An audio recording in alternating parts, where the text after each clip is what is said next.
Okay, so the way I describe it is something like this. What are the best bits about Bitcoin and what are the worst bits about Bitcoin? All the best bits about Bitcoin becomes the worst bit when you flip it. So if you think about the best bits about Bitcoin, one of the things is the pseudonymity. It's not truly anonymous, but it's pseudonymous. It's like you have something and somebody will be able to track you down if they really spend the time. The other thing that's interesting is the so-called censorship resistance. Essentially, what that means is like if you want to put some data, nobody would be able to take that down. Again, this is kind of interesting. It's like the previous speaker was talking about, Silk Road and things like that. That's essentially what censorship resistance is all about. And the third one is a decentralized model of trust. Essentially, what this means is the people who want to do transactions don't have to actually trust each other. Imagine you're a criminal and you want to do something, and you know criminals trust each other very much. So this is like the best thing to happen for them in terms of trust model. Okay, so the other bit that I thought I should be talking about, but other people have already talked about, is essentially, how does this really work with other pieces of technology? So if you had Bitcoin, what is the next bit that you really need if you actually want to do truly anonymous or pseudonymous transactions of things that governments don't want you to do? So the two things that has actually happened is one is the anonymization protocols like Tor, which is like an overlay. So essentially what happens is like if you have the normal web, you put another layer on top of it, and there's like a magical way by which you can actually figure out where things are. And then there's a magical way by which you can actually create arbitrary names and map it backwards and pay money. So that allows you to do whatever you want to do. So as you can see, I call it the gray area of law. So I don't know much about law. So anything that's legal or quasi-legal, you can do with these things. Yep. This is one of the articles that came in Wired. So this was an article that really went into depth about how those guys actually track the people down. I know the funny bit is like the people from FBI who went after them, apparently they ended up owning some of the Bitcoin that was actually from, so it's quite interesting. It's an interesting kind of technological influence. Anybody who touches it gets kind of biased. So the next bit I thought, that's of interest is Bitcoin and malware. Generally, there are three. So the first bit is like, these were like early ones. It's like when you could literally mine Bitcoin with your normal laptop. Now it's just pipe dream, okay? No way on earth are you going to ever mine a Bitcoin using a normal machine. There are people, especially in China, I don't know about the rest of it, where they get the money, but they have tons of money. They have tons of, very specialized hardware, and they take lots of energy and they cool the whole thing down, and they almost own 50% of the hashing in the whole world. Okay, so before that was around, you actually had people trying to get Bitcoin by writing malware. So this malware will get on your machine, use your CPU or your graphics processing unit, GPU, and create some Bitcoin and send it back. Then the second set was like when you actually store your Bitcoin in your wallets on your machines or with various devices. So, you could try attack it and get hold of it. And the third one was the one that was being shown previously. So I won't talk about it. The thing that's quite interesting is like, if you think about the malware bit, it's been a moving target. It's like when it literally started out, it was low levels of sophistication, as in somebody just had like, okay, I'm going to encrypt this file or this folder or this thing, and then if you pay the money, I'll decrypt it for you. The level of sophistication that's actually gone through has increased. There's a lot of money being made, according to all the people who do a lot of research in this space. And this is another interesting thing that has actually happened. The whole Bitcoin network is run by a whole bunch of Bitcoin exchanges, and one of them happened to be Mt. Gox. And this gentleman here apparently claimed he lost a lot of money. And they did a lot of investigation, and recently he was, I think he was arrested in Japan. And they think that this guy is a key guy behind where all the money went. So this is an interesting problem in Bitcoin space. The reason being, if you have an exchange and if you actually trust your money to exchange, say, Bitcoin to, say, dollars or pounds, you believe these guys actually have your Bitcoin. And you believe these guys are working in a trusted manner, like, I don't know, maybe like a bank, maybe not, I don't know. So this is really tricky. Wherever you have gateways, there is an opportunity for people to make money or lose money or steal money, and that normally happens. And generally what happens is when things like this happen, people track things down. So essentially, if you think about it, it's like finding a path, going through a graph and finding where it came from. So there are a whole bunch of people around the globe that essentially mostly startups who have been doing this. There's at least 2 startups in the UK who got a decent amount of money who have been doing this. The first one is Elliptic. They got like 5 million. And last I heard is like they have been doing some work with Europol as well. There's the other ones, the Chainalytics. They've been doing the same stuff. So as the previous speaker was speaking, it's understanding people uniquely or recognizing people uniquely. So if you actually use a mixer and kind of obfuscate who you are, you still leave traces. So it's like, okay, you have a room and you just go into the room and you wait for some time and you come out. So people who are watching the door for a very long period of time start recognizing patterns. And when you actually use this room more than once, there are higher chances that you'll be uniquely identified, and where you come from and where you go will be recognized by those people, and they come to your house and knock your door. So that's more or less what's happening here.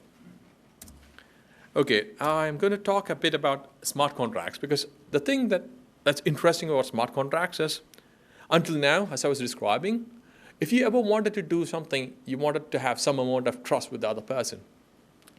What smart contracts allowed you to do is not to have any trust, or I would say have some trust in the technology at least.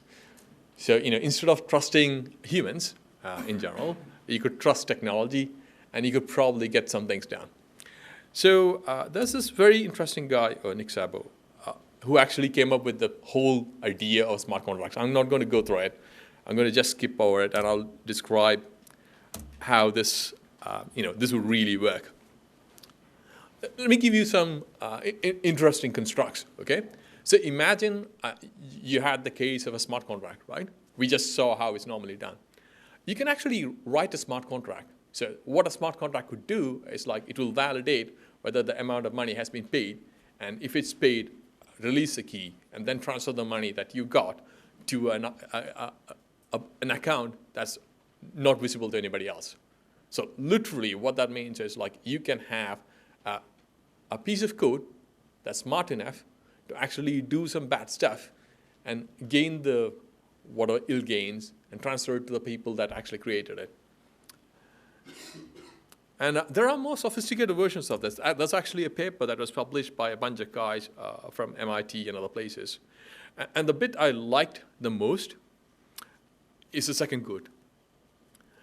And this is the way they actually describe the smart contract. In some ways, this is a perfect vehicle for criminal acts, because it's meant to create trust in a situation where otherwise it's difficult to achieve. And that kind of summarizes one of the key things that's actually happening here. And literally, there's a very interesting example of assassination markets. I know this sounds silly, but you can actually have a market where you go, I want to actually kill so-and-so. Oh, I don't say kill, but whatever, do whatever to so-and-so. And then you can have a smart contract that will actually monitor it. And when the person is actually no longer existing, the amount of money that's attached to it, or Bitcoin or whatever the currency is, could be released. So you can have a situation where you go, okay, this is the credentials for so-and-so, and this is the amount of money that I'm willing to release. And this could be done by anybody. It could be pseudonymous. It's so the person who was actually going to make this contract out there would not be easily visible to people. And the end result could be lots of people will be, I don't know what will happen to them, but things can happen to them. Okay, this is a more interesting bit. The reason I say it's interesting is normally organizations do have an organizational structure. And when you have organizational structure, you have people and you have people talking to each other and things like that. When you actually have smart contracts, you can have distributed autonomous organizations. And imagine this. If you are a mafia or a terrorist organization, you could have a very, very sophisticated distributed autonomous organization. And you could use smart contracts to do that. Okay, so the other bits that I thought I should touch upon, it's like things that's out there, that's interesting. I know this is pretty lame in that sense. It's been more than 2 years now that Ethereum is out.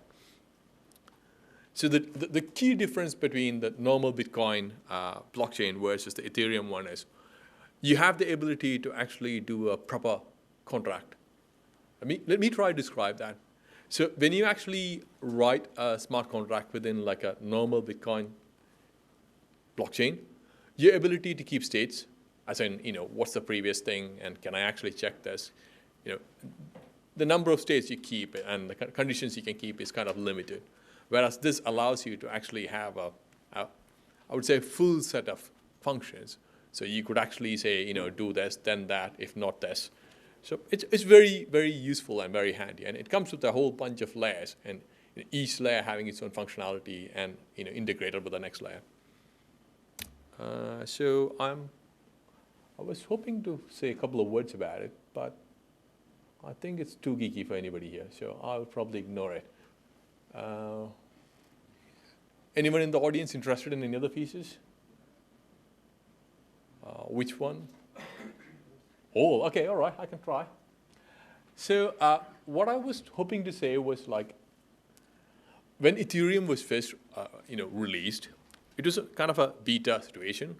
It just had a computational part, and then there was a bit that was a storage part. The storage part didn't really actually get released until recently. It's called Swarm. So you actually need to store things somewhere to actually refer back to it. And what has literally happened is like you ended up with people actually having ability to create new applications on top of the platform as such. So I think the easiest one to start with would be Slock. It's actually one of the guys from the Ethereum ecosystem, Stefan, and a few bunch of guys went along and they created an app. Not an app, it's actually an ecosystem where you could actually create distributed autonomous organizations if you want using that app.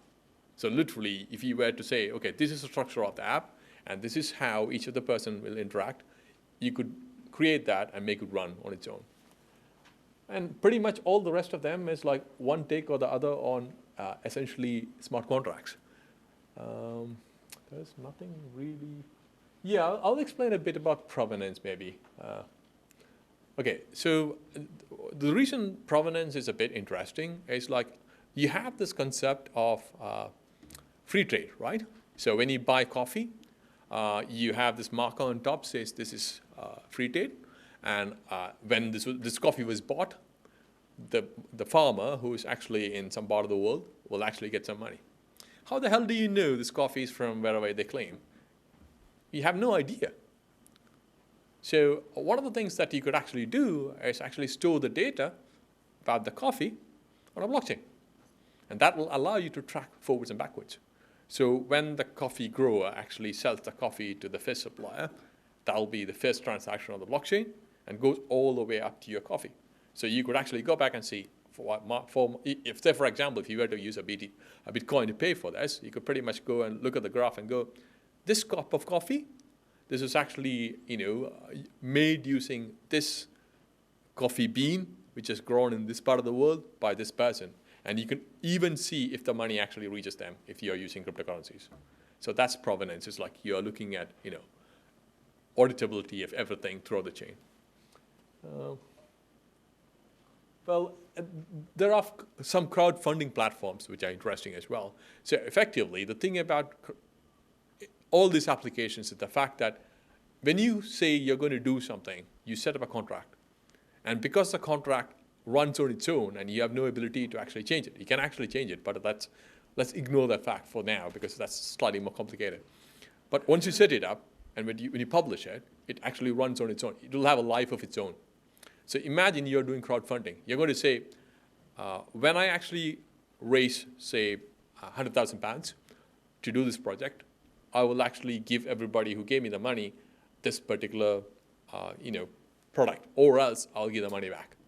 So the thing about the smart contract is, if the condition doesn't turn out to be true, say, for example, the person who actually got £100,000, raised the £100,000, doesn't deliver, like sometimes it happens in Kickstarter and places like that. What happens here is you get the money back. You are sure that you get your money back. Okay? Let's see, what's that? Yeah, I just put this Lockheed one because this is a local one. Now they're no longer local. They actually moved across to Berlin. But when they started out, they were based here. Right, this is the last bit. Essentially, what I wanted to say was the properties of Ethereum, those are not really unique in that sense. You could actually get a large part of that from Bitcoin-based blockchain. And it's open source, so you can play with it. And I think that was it. I have some more geeky stuff on the back of it, but that's for very geeky people. If anybody asks any geeky questions, then you get that.